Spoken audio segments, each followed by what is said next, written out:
Les doy la bienvenida a este octavo video sobre la investigación penal preparatoria en el Código Procesal Penal Federal. En esta oportunidad vamos a hablar de admisibilidad y no admisibilidad de la prueba, tema que ya venimos considerando. Y si bien en el anterior anuncié que también iba a ser tema de tratamiento en este video, el de convenciones probatorias, la profundidad de ese tema me persuade de que conviene dejarlo para un último video. En esta vamos a hablar de esas pinceladas sobre admisibilidad e inadmisibilidad de la prueba y también de los medios de impugnación, los recursos que se pueden interponer en esta audiencia de control de acusación. Vamos a comenzar entonces con esta preparación del juicio, con esas pinceladas que anticipé para admisibilidad e inadmisibilidad de las pruebas, para lo cual voy a utilizar los filtros que nos propone Mauro Lopardo. Y también, siguiendo a Valderrama y Leticia Lorenzo, vamos a hablar de criterios de exclusión de prueba testimonial, pericial y material, para finalmente hablar de los recursos que pueden deducirse durante esta audiencia. En primer lugar, Mauro Lopardo nos marca que hay ciertas reglas instrumentales, ciertos filtros que son válidos para separar la información admisible de la inadmisible. El primero de esos filtros es el de la licitud o legalidad de la prueba, porque si la prueba es ilegal o ilícita, debe ser necesariamente excluida.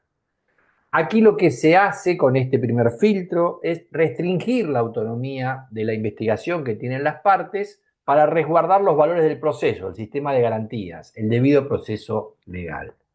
Así, cualquier prueba que sea ilícita o ilegal, por violar constitución o procedimientos, termina siendo excluida aplicando regla de exclusión.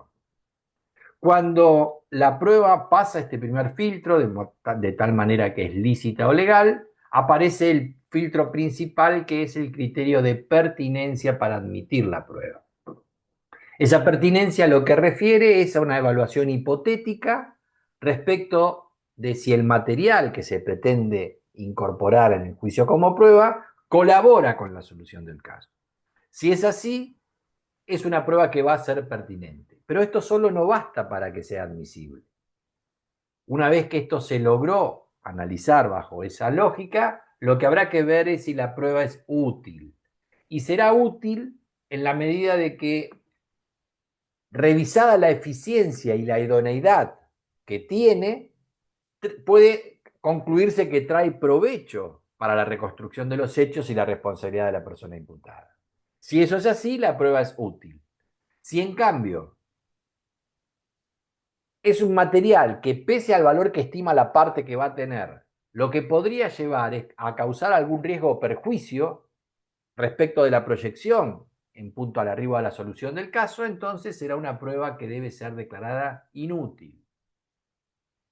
Y finalmente, cuando la prueba es lícita, pertinente y útil, para que resulte admisible, debe hacerse un cuarto filtrado, que es respecto del criterio de necesidad. Esa necesidad supone que lo que hay que ver es si dentro del material que ya se ofrece, bueno, ya hay pruebas que coincidan respecto del mismo hecho que se pretende acreditar con esta última prueba que se ofrece. O que se refiera a la acreditación de un hecho notorio. En esos casos no será necesaria y allí priman los criterios de sobreabundancia y de prueba dilatoria. En el caso de la utilidad, omití decir que cuando pudiera causar un perjuicio o riesgo es la categoría de perjuicio indebido para la inadmisibilidad de la prueba.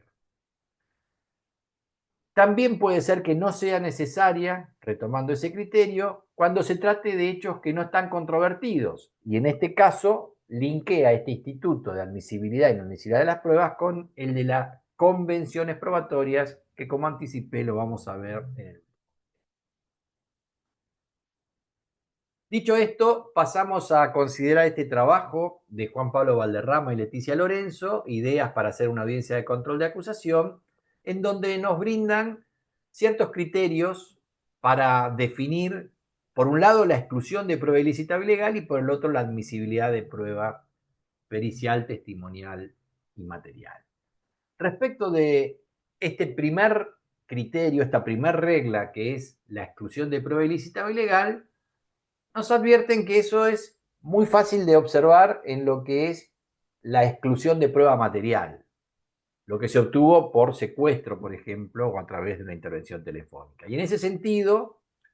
nos hablan de que puede haberse secuestrado un objeto en un allanamiento que fue sin orden judicial o una requisa sin orden judicial. Y otro caso que nos ponen como ejemplo es donde hay unas conversaciones telefónicas incriminantes, pero que fueron obtenidas sin autorización judicial, una escucha ilegal, o directamente una escucha que fue autorizada, pero que esta conversación se produce vencido el plazo por el cual fue dispuesta. En definitiva, estas exclusiones de prueba material se pueden dar en toda prueba, todo procedimiento a través del cual se ejerció una medida de coerción en materia probatoria, como un allanamiento, una requisa, una intervención telefónica, donde no se dispuso orden judicial o hubo una orden judicial, pero sin fundamentación debida, sin causa probable. Y en este ámbito, el Código Federal ofrece una ventaja, que es que mientras esa requisa, orden de allanamiento o de intervención telefónica la dispuso el juez de garantías, esa prueba se va a pretender ofrecer en la audiencia de control de acusación que va a realizar un juez distinto, un juez de la Cámara de Apelaciones. Y esa intervención de un juez distinto, un juez nuevo, ofrece mayores garantías de que este control respecto de la ilicitud o ilegalidad de la prueba no esté contaminado con la intervención previa de este juez de garantías, que fue en definitiva quien autorizó la medida que incorpora la información que se pretende considerar ilícita o ilegal. Así que desde esa perspectiva, el código, al desdoblar juez de garantías con juez de control de la audiencia de acusación, ofrece ese plus respecto de esa imparcialidad. Ahora, lo que nos marcan también Valderrama y Lorenzo es que también puede haber aspectos vinculados respecto de prueba ilegal en el ámbito de la prueba testimonial. Y ponen dos ejemplos. El primero de ellos es un policía, que es el que llevó adelante, por ejemplo, el allanamiento ilegal, sin orden judicial, que no es admitido como prueba, y tampoco su testimonio en ese ámbito, respecto de esa cuestión, de lo que se cuestiona en ese allanamiento ilegal, puede ser admitida. Pero sí podría ser que ese policía pueda ser admitido para que declare respecto del resto de la actividad que realizó, sin mencionar toda esta cuestión vinculada a ese allanamiento sin orden judicial. Otro ejemplo que nos ponen es el de una cámara Gesell, una testimonial de carácter especial, donde puede ser que se termine excluyendo algún tramo de esa cámara, porque, por ejemplo, la información que se obtuvo fue en base a preguntas incorrectas de acuerdo a la regulación normativa. Por el otro lado, en este trabajo, Valderrama y Lorenzo nos hablan de ciertas pautas para excluir prueba impertinente, que no es pertinente porque no es necesaria ni útil. Allí marcan ciertos aspectos diferenciales que hay que considerar, de acuerdo a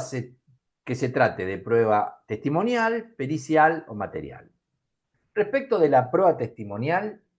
nos aclaran de que hay distintos tipos de testigos. Los testigos que van a dar un testimonio directo, esto es, información de los hechos que han percibido por sus sentidos. Estuvieron en el lugar y de alguna manera, por alguno de sus sentidos, pueden dar cuenta de lo que percibieron. Pero después hay testigos indirectos, o también llamado de oídas, que lo que brindan son informaciones aportadas porque fueron adquiridas de una fuente distinta a sus sentidos respecto a la percepción de los hechos. Y ahí tenemos por un lado una categoría que es el testigo de oídas, que a su vez va a tener distintas categorías o subcategorías. Por un lado, el testimonio indirecto estricto, cuya fuente original también va a ser ofrecida en el juicio. Por ejemplo, la fuente original puede ser como testigo la víctima, que es la que sufrió el hecho. ese testigo, esa víctima está ofrecida como testigo, pero también está ofrecido como un testigo indirecto estricto, de oídas, el familiar o el amigo a quien la víctima le contó inmediatamente después de sucedido el hecho lo que le había pasado. Después aparece otra categoría dentro de estos testigos indirectos, que es el testigo que va a deponer sobre un rumor. Es un testimonio cuya fuente original se desconoce. Con esto nos topamos muchas veces en las investigaciones que se producen dentro de un ámbito de un barrio vulnerable, donde hay miedo en declarar y muchas veces aparecen, por ejemplo, sindicado el autor de un hecho a través de rumores que hay en esa comunidad. Y el policía recibe esos rumores cuyo valor es mucho menos significativo para acreditar esa intervención en el hecho. Después aparece una tercera categoría de la cual nos hablan Valderrama y Lorenzo, que son las opiniones. Son informaciones que no se basan en lo percibido a través de los sentidos, sino que llevan a alguna conclusión a partir de dos o más informaciones. Y esas informaciones podrán ser directas, podrán ser de oídas o serán simples rumores. Y de acuerdo a cómo combinen, será, bueno, el peso que pueda llegar a tener al criterio para sostener un criterio de admisibilidad o inadmisibilidad. En punto a la prueba pericial y material, en este trabajo, Valderrama y Lorenzo nos dan cuenta que respecto de la prueba pericial, en esa audiencia de control de la acusación, lo que se pueden dar discusiones sobre estos tópicos. Sobre la idea de si es necesaria esa prueba pericial, si ese peritaje parece ser que sea necesario realmente, porque puede ser que la verdad que no sea útil ni necesario, porque ya hay evidencia que permite dar por acreditada esa cuestión. Se trata de verificar hasta qué punto entonces será necesario un conocimiento técnico de un experto para alcanzar información de calidad.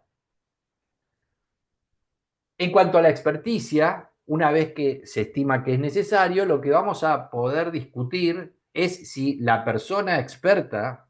posee justamente la expertise para, digamos, llevar adelante ese estudio pericial y de poner después como testigo en el juicio. De lo que se trata entonces es debatir las credenciales, los pergaminos que tenga la persona que se propone como experta para poder satisfacer justamente la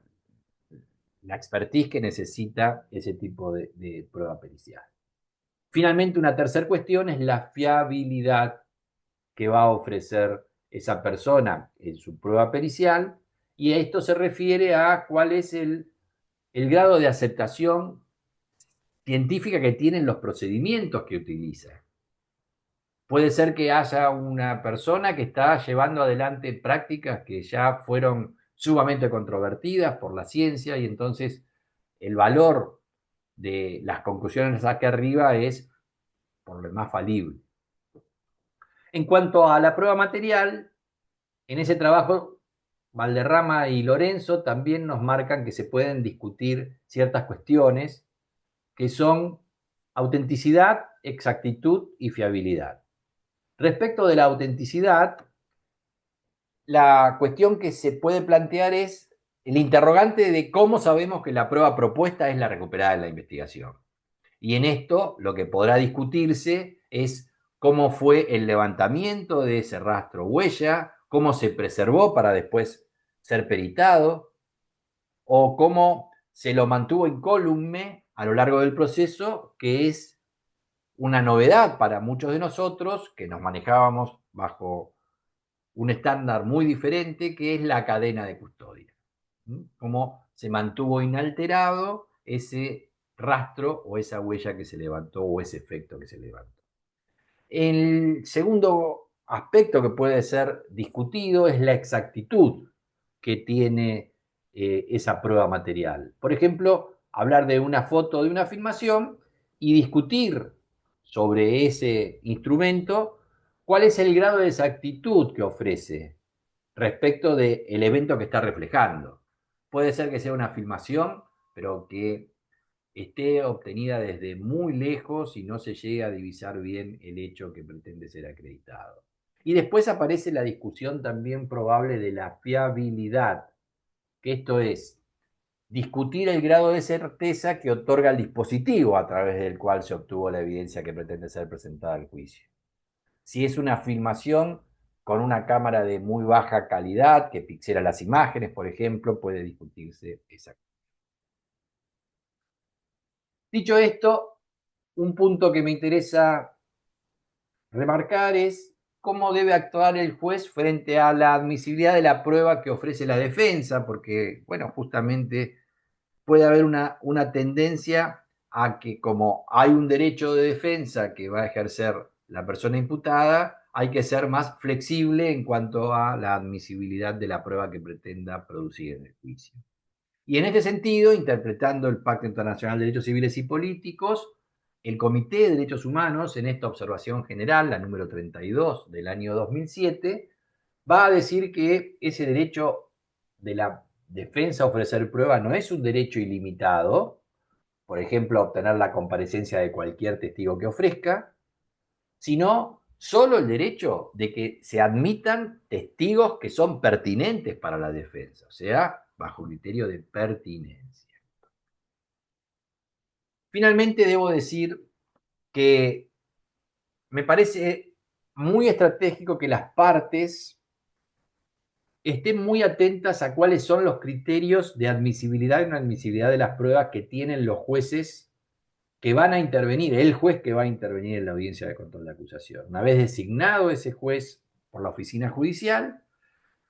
ya sabemos que para esa audiencia va a estar determinado juez y relevar cuáles son sus criterios anteriores en base a precedentes, nos va a permitir preparar la litigación en nuestra audiencia de control de acusación respecto de la admisión de la prueba que ofrecemos y también de la posibilidad de plantear el rechazo de la prueba que pueda ofrecer nuestra contraparte. En este sentido, hay algún documento ya que nos simplifica este trabajo porque condensa esas opiniones. Por ejemplo, aquí el Ministerio Público de la Defensa, respecto de la Cámara Federal de Salta, elaboró este documento para los años 2022 y 2024. La jurisprudencia de esos años ha sistematizado los criterios de los jueces de la Cámara de Salta respecto de esta admisibilidad de las pruebas. Y ese documento, por ejemplo, tiene este cuadro sinóptico que nos permite relevar eso. Pueden ustedes detener el video y ver que, por ejemplo, las actas por algunos jueces son admitidas y por otros no, o con determinado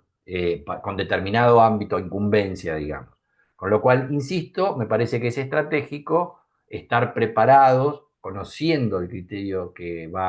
ya ha sostenido el juez que va a intervenir en esta audiencia hasta el presente para poder tener mejores herramientas de litigación en esa audiencia. Una idea posible es que haya un criterio superlaxo en la admisión de la prueba que se ofrece, con esta idea de permitirle ejercer a las partes derechos de defensa. Eso en esta lógica de Código Federal está bien puesto en crisis. La realidad es que tiene que haber un tamiz muy fuerte respecto a la admisibilidad como audiencia de preparación del juicio para hacer un juicio que sea corto en duración y donde las pruebas que filtren hacia él sean pruebas que respeten estrictamente los criterios de legalidad, de pertinencia, utilidad y necesidad. En este sentido, aparece algún documento del CEJA relevando estas cuestiones desde Chile, que ya lleva muchos años de práctica en este sistema acusatorio adversarial. Y trabajando un trabajo de campo, lo que muestra en este documento que elabora Jaime Arellano como presidente del CEJA, es que mientras para el 2006, cuando ya había, bueno, más de un lustro de vigencia del código en Chile, las audiencias de control de acusación promediaban los 37 minutos. Para el 2014, el promedio de duración de esas audiencias había descendido a la mitad, a 16 minutos. Y la conclusión a la que llega este instrumento del CEJA es que no es sencillamente que los operadores habían desempeñado las destrezas para que estas audiencias fueran más dinámicas y por lo tanto más breves, sino detectan como un problema el riesgo de litigación automática, donde eh, ciertas cosas pasan, digamos, bastante rápido en la discusión y no hay tanta discusión respecto de la admisibilidad, en realidad de la inadmisibilidad de la prueba, y hay mucha prueba que no tamiza adecuadamente y pasa para ser producida en juicio. En este sentido, un trabajo de Mauricio Duce, en la misma línea que allí estamos mencionando, advierte esta misma cuestión como una cuestión problemática y peligrosa. Duce va a decir que el sistema chileno, que es el que releva, está operando con ciertos niveles de automatismo en la admisión de prueba testimonial, que es la que en definitiva alarga mucho los juicios. Dice que esas decisiones en Chile se están adoptando con muy poca información sobre lo que se espera que aporten los testigos, y este es un déficit que se produce en la audiencia de control de acusación. Y dice que por lo mismo se hace imposible sostener debates en serio sobre temas tan básicos como la pertinencia de esa prueba.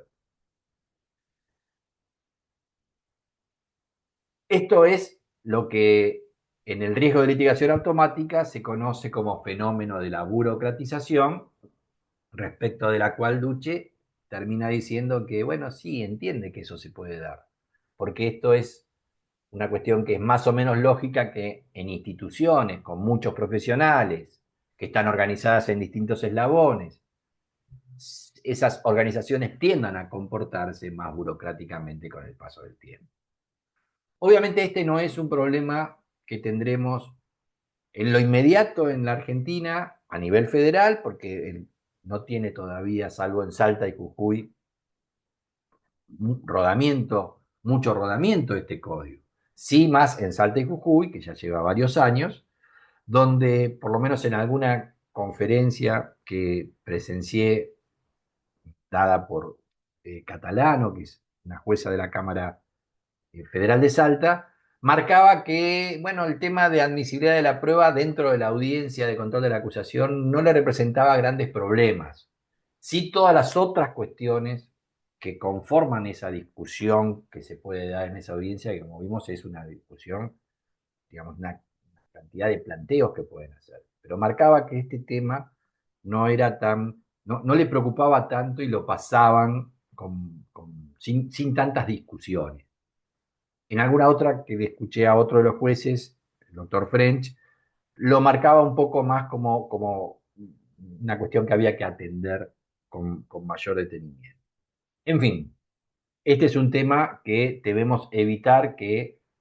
se transforme en esta litigación automática y tengamos por parte de los litigantes y por parte de los jueces de control de la audiencia de control de la acusación,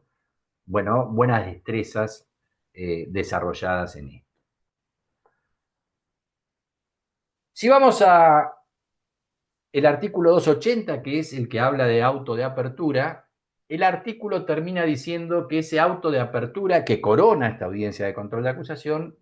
es irrecurrible. Pero esto no quiere decir que durante la audiencia de control de acusación no puedan impugnarse cuestiones que allí se vayan debatiendo. Efectivamente, el código autoriza a que se interpongan impugnaciones durante la celebración de la audiencia. Y esas impugnaciones, conforme al código y según el artículo 53, inciso E, va a ser resuelta por un juez de la Cámara de Apelaciones, que son los que cumplen funciones de revisión, en forma unipersonal. Y acá tenemos en alguna medida un problema, porque un juez de la Cámara de Apelaciones es el que actúa como juez de control de la audiencia, de control de la acusación, y si se impugna su decisión en algún aspecto de las cuestiones allí debatidas, el que revisa es otro juez de la misma Cámara de Apelaciones. Y acá me parece que el problema está en que no se respeta la regla de la fuerza del número. Como explicaba Julio Mayer, si alguna posibilidad ofrecen los recursos, que en este código se llaman impugnaciones, es disipar la posibilidad del error judicial, la falibilidad humana de una toma de decisión, para lo cual un buen mecanismo para que eso no suceda es que el tribunal que revisa sea un tribunal colegiado. La fuerza del número es el que ofrece garantías de que el error sea verificado o no detectado y entonces se confirme la decisión que fue impugnada. Por supuesto que sí, lo que va a haber como un plus respecto de la primera decisión, en donde hubo una contradicción, es después una discusión respecto del acierto o desacierto por las partes, la impugnante y la que fue beneficiada con la decisión, previo a que el tribunal, el juez de revisión, resuelva la impugnación. Pero la fuerza del número me parece que no es un dato menor y en este código, desde esta perspectiva, se pierde. Más allá de esto, hubo, a partir de fallos de tribunales de alta jerarquía dictados el año pasado, alguna discusión sobre si estos recursos o estas impugnaciones a lo que se decida dentro de una audiencia de control de la acusación debía ser revisada por un juez de revisión de la misma Cámara. Los dos fallos que pusieron medianamente en crisis esto fueron un plenario de la Cámara de Casación, Ruiz, el plenario 15 del 28 de mayo del 2024, donde lo que dice la Cámara de Casación es que ella debe intervenir en toda cuestión que venga desde las cámaras de apelaciones, que apliquen el Código Federal, previo a remitir, de poder discutir la impugnación de esa decisión ante la Corte Suprema cuando haya una cuestión federal o una cuestión de arbitrariedad. Pero lo que puso más sobre el tapete el tema ha sido un fallo de la Corte Suprema del 15 de octubre del 2024, el caso Chacón, donde la Corte declara la inconstitucionalidad del artículo 350 del Código Federal, artículo que lo que dispone es que las decisiones que adopten los jueces en función de revisión, que son los jueces de las cámaras federales, según la implementación que se hizo, y que en esas cuestiones y en esas impugnaciones se involucren cuestiones federales que sean consideradas definitivas o equiparables a tales, tienen que ser recurribles sí o sí ante la Cámara, ante la Corte. Para ser recurribles ante la Corte Federal deben pasar previamente por la Casación Federal. Esto lo que hace es incorporar dentro de la lógica del Código Federal, que tenía una lógica diferente, la doctrina de los fallos Di Masio y de Estrada, que son dos fallos que se utilizaron para que todo lo que proceda desde las provincias ante la Corte pasen previamente, independientemente de lo que digan las legislaciones locales, por el Tribunal Superior de Provincia o la Corte Provincial, como tribunal intermedio, y que después para el sistema federal, en el año 2005 y después de muchos vaivenes, en el fallo de inuncio termina señalando la Corte que todo lo que llegue a la Corte a través de las discusiones que se den dentro del Código Levene tienen que pasar previamente por la Cámara de Casación Federal como tribunal intermedio. A partir de estos dos fallos, en un caso donde se decide hacer lugar a una probation en una audiencia de control de acusación por un juez de la Cámara Federal de Salta, el Ministerio Público impugna esa concesión de esa suspensión del juicio a prueba y el juez que interviene como juez de impugnación en base al 53 inciso E dice que a partir de Chacón hay que reinterpretar esta impugnación como un recurso de casación y lo concede. Llega así el caso a la Cámara Federal de Casación Penal, donde quien interviene es el juez Guillermo Jacobuzzi como juez unipersonal, y en este fallo Gaspar Fernández, del 28 de octubre del 2024, dice que no hay ningún impedimento para que quien ejerza la revisión en ese caso sea el juez de revisión de la Cámara Federal de Salta, porque dice que ni Ruiz ni Chacón descalificaron el 53 inciso E, con lo cual reenvía nuevamente el caso para que lo resuelva, dejando constancia de que en definitiva, si después de esa decisión hay una nueva impugnación donde se cuestiona una cuestión federal o de arbitrariedad,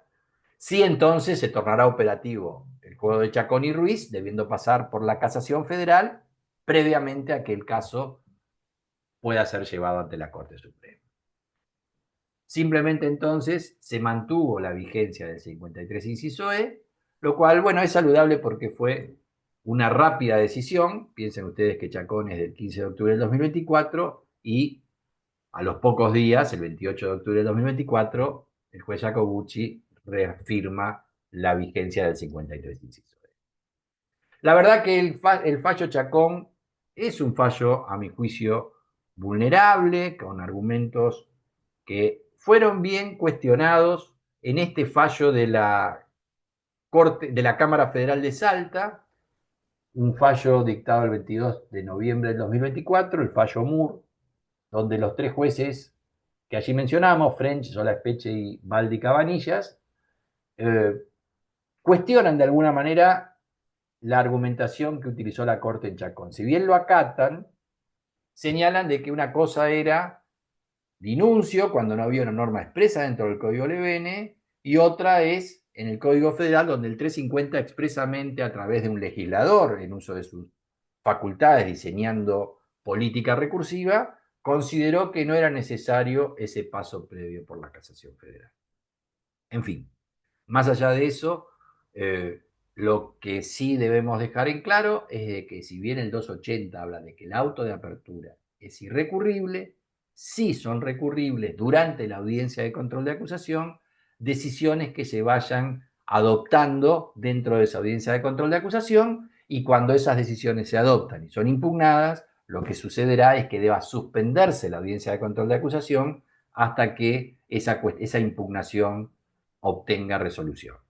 Luego de ello, entonces, se reanudará la audiencia de control de acusación, superado ese planteo. Bueno, hasta aquí con este temario hemos llegado en este video, donde espero haber sido de alguna utilidad, esperándolos en el próximo, que va a ser el último video de esta serie, donde vamos a considerar un instituto que, como dije al principio, merece su autonomía, que es el de las convenciones probatorias, y finalmente el auto de apertura a juicio con su contenido, que es lo que determina que el juicio se concrete y habilita el tránsito desde la IPP en esta etapa intermedia hacia ese juicio oral. Espero verlos en ese video. Muchas gracias.